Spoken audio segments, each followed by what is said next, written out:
ஆண்டவரும் இரட்சகருமான இயேசு கிறிஸ்துவின்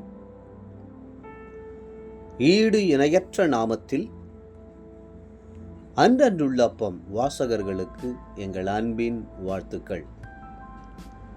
2025 ஆண்டு செப்டம்பர் மாதம் 21ஆம் தேதி ஞாயிற்றுக்கிழமைக்குரிய தின தியானம்.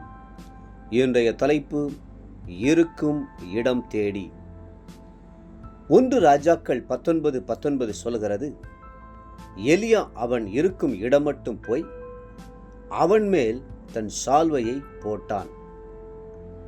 எலியா ஒரு பெரிய தீர்க்கதரிசியாய் இருந்தும் சாதாரண மனுஷனாகிய எலிசாவை அவன் இருக்கும் இடம் மட்டும் தேடி போனதாக வேதம் சொல்லுகிறது. எலிசாவின் மேல் எலியா தன் சால்வையை போட்டது போலவே பரம எலியாவாகிய கர்த்தர் நீங்கள் இருக்கும் இடம் மட்டும் வந்து தன்னுடைய அன்பாகிய சால்வையை உங்கள் மீது போடுகிறார்.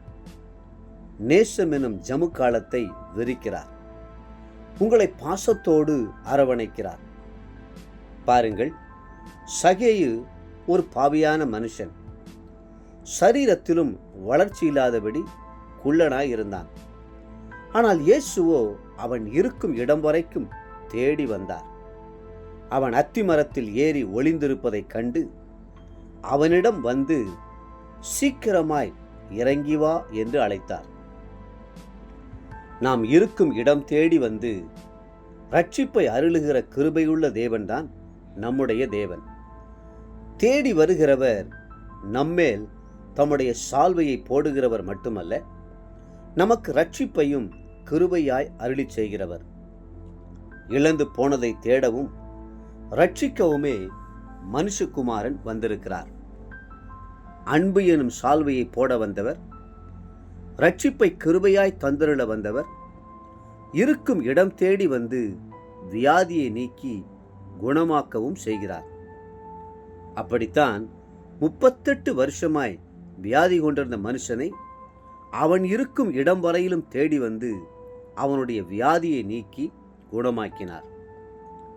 இன்றைக்கு நீங்கள் வியாதிப்பட்டு போனீர்களோ, ஒருவருமே உங்களிடம் வந்து உங்களை விசாரிக்கவில்லையே என்று சோர்ந்து போனீர்களோ, நீங்கள் இருக்கும் இடம் தேடி வந்து நிச்சயமாகவே கிறிஸ்து உங்களை விசாரித்து குணமுமாக்குவார்.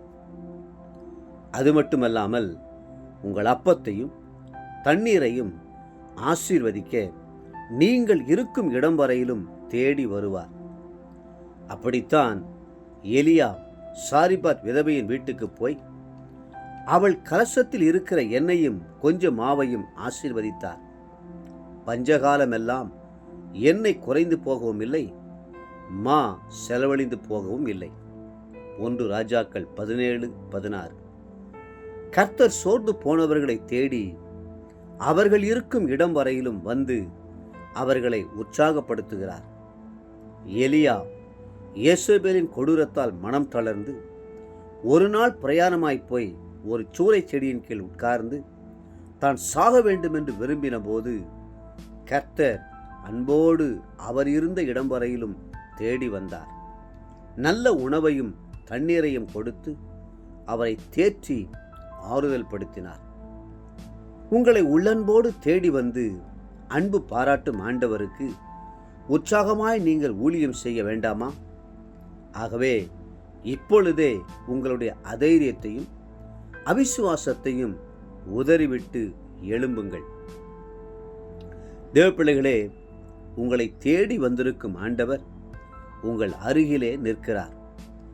அவரது கரம் பிடித்து அவருக்காக எழும்பி பிரகாசிப்பீர்களா?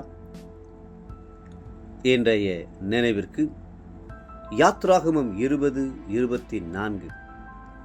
நான் என் நாமத்தை பிரஸ்தாபப்படுத்தும் எந்த ஸ்தானத்திலும் உன்னிடத்தில் வந்து உன்னை ஆசீர்வதிப்பேன். இன்றைய வேத வாசிப்பு காலை பிரசங்கி 7, 8 மற்றும் 9ஆம் அதிகாரங்கள்.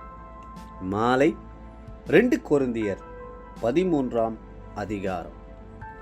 அன்புக்குரிய அன்றன்றுள்ள அப்போ வாசகர்களே, மீண்டும் உங்களை வாழ்த்துகிறோம். நீங்கள் இருக்கும் இடம் தேடி உங்களிடத்தில் ஆண்டவர் வந்து உங்களுக்கு நன்மை செய்கிறார், உங்களை குணமாக்குகிறார். கர்த்தர் தாமே உங்களை ஆசீர்வதித்து மென்மேலும் உயர்த்துவாராக. ஆமென்.